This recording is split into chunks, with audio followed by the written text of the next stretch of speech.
আগের বছরে ঠিক এইরকম দিনটাতেই আরম্ভ করেছিলাম মাকে দিয়ে আমার বছরের গিয়ে মায়ের পুজো দিয়ে শুরুটা আরম্ভ করার পাশাপাশি আমি আমার ইউটিউবের জার্নিটাও আমার মায়ের কাছে আরম্ভ করেছিলাম, যদিও আমার তেমন একটা মনে হয়নি, তবে বছরের প্রথমেই পা দিয়ে আজকে অনুভব করলাম বছর কিভাবে চোখের নিমিষেই কেটে গেল।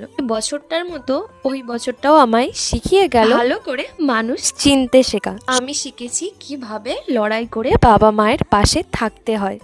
আমার মতো হয়তো তোমরা অনেকেই আছো যারা বাস্তবতাটা বুঝতে শিখেছো, যাদের এই বছরটা শিখিয়েছে বাস্তবতা। আমাকে তো 2025টা শিখিয়েইছে খুব ভালো করে কিভাবে মানুষ চিনতে হয়।